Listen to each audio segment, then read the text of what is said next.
Put my foot out here. You can do whatever you want. Man, This is America. it's pretty awesome. All right, we're gonna shoot a Monday morning commute video. Very special one. It's actually Monday morning. It's actually Monday morning. Yeah, and we are in Colorado. Uh-huh. This is my buddy John, college roommate John. What's up, everybody? We're in like the oldest car ever.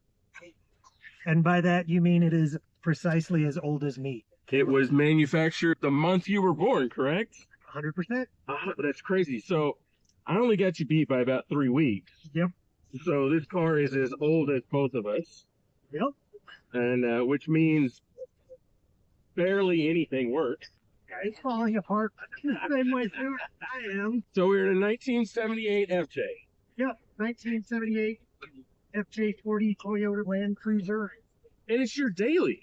Well, Not, okay, you work from home. insofar as I drive daily. But yeah, exactly. it's my town car. You got the top off. Yep. Which took how long? I think it was about an hour's worth of effort. Okay. They're not easy. Well, is worth it. Now, what's the engine in this thing? So it's got a 4.2 liter straight six, the Toyota 2F. Okay, awesome. Yep. And it smells like my grandfather's mechanic shop in every possible way. A lot of gear oil and exhaust smells that happen. It's like driving a giant lawnmower. And how long have you had it? I've had this for, what, 5 years now? Okay, and what kind of condition was it in when you got it? I mean, yeah. Welcome to the big show. I rebuilt the motor, and I've rebuilt the transmission twice. Second time wasn't necessary, but that's another story. There's always at least one of those. Yeah, and I mean, I've done everything 3 times because it's also a learning lesson. Actually, I got it on eBay. Okay. And it came from a guy that was in North Carolina who I think bought it from someone closely related to the original owner because it spent most of its life in California. All right, well, and you had it trucked out here to Colorado to me. Yeah, I did. Man, that would have been the That would have longest been trip brutal. ever. But you do drive this, you drive it everywhere. Yeah. That you got to go. So you said this week up to Boulder and back? Yep. How'd that go? I mean, it's a long trip. It required a shower when I got there. Yeah. But it's fine. I've driven it to New Mexico. It took a 5.5-hour road trip and turned it into 8. Okay. So, you know. Nice. Lots of breaks just to give the body a chance to recuperate. Well, yeah. And it's slow. It's slow. And it drinks a lot of gas. Okay. So, you know, they say, like, you don't pass too many cars and you don't have to. Now, this isn't your first Toyota. Oh, God, no. No. How many Toyotas do you think you've owned in your life? 10? And your experience with Toyota really even started prior to you driving. Your dad was a big VW guy, though. He was a VW guy. As well as Toyotas. And he had a Toyota truck that lasted, I mean, you know, you put oil and tires and that was it. You know, the thing just kind of kept going. Yeah. So definitely is one of those things where I value things that last a long time. And you still have a Toyota Tacoma in the family. It's off at school with one of the kids. Yeah, my son has my '09 Tacoma. It has like 210,000 miles on it. He beats the crap out of it. And then maybe another one in the garage, too. So yeah, we got a new Sequoia in the garage. I mean, it's about a year old. Not the first Sequoia. This replaced another Sequoia. Another Sequoia. So the old one went out with 200,000 miles on it, and this one already has 30. So what's your favorite Toyota that you've owned? It's got to be this one. Yeah, for sure. I mean, long on vibe, short on comfort, but man, it is super fun.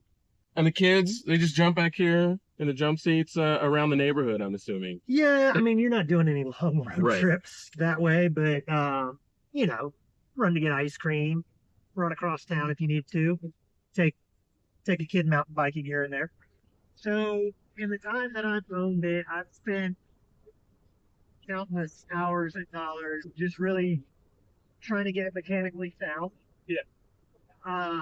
And so I've put off really like any big time adventuring with it.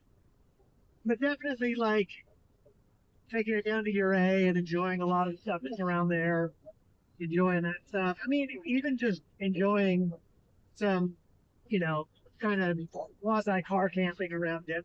Yeah. You know, up in the mountains. You'd be plenty and fun. I don't need to do anything where I feel like it's gonna roll over. We're bouncing around quite a bit. All right, well, I gotta drive it, so we gotta find a place pull over. Let me pop over there and see if I can drive this 4-speed manual transmission. It's been a while since I've driven one. What's really cool about having that manual transmission, and I had a little M Roadster in the family for a number of years that was at a 5-speed, was that the kids get to learn how to do something that most of their friends don't know how to do. Yep. And you've got 3, and the third one's learning as well. Yep. Right now. Yep. They love driving this thing around, I'm assuming. Oh, just yeah. for the cool factor. Oh yeah, we were out just last night learning how to drive a stick in a parking lot. Nobody got whiplash, but it was close. Oh, it is. Ooh, I told you, yeah, it's sensitive. Now, once you put load on it, it's not as Yeah. sensitive, of course. So a little bit. Oh, it's so and that sensitive. clutch is super long. Okay. So Oh, wow. Yeah. All right. there you go. There we go. We're rolling. It's almost like a school bus. Oh, no, it's not. Money shift. It's okay. No, you did. You're a very patient instructor. I've taught a couple kids out You're here on this, so Okay, that's true. that's fine. And I kind of figure this thing is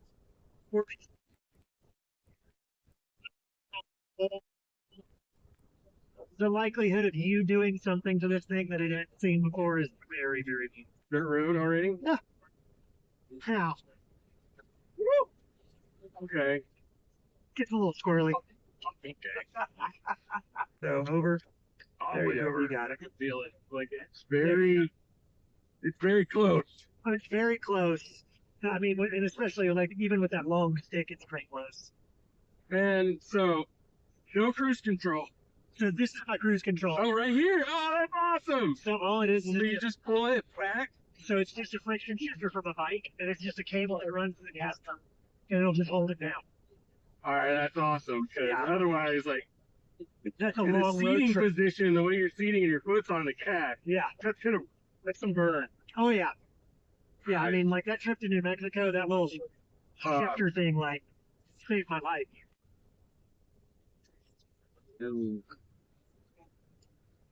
Just got to get comfortable just popping off that clutch. Just let it off. There. Yeah, that visor is not cooperative. Nope. Oh, that's awesome. So what we'll do is we'll just kind of follow this around, and kind of the next little bend that goes to the right, we'll kind of follow that up, and there's this great lookout. You can see Pikes Peak out there, Okay. and there's a herd of buffalo that's kept up here, and so we can see the buffalo. All right, guys. Thanks for tuning in to this week's Monday Morning Commute, and thanks to John for the ride along in the FJ40. It's an incredible looking machine. Hope you guys enjoyed it, and make sure you subscribe to the channel and tune in next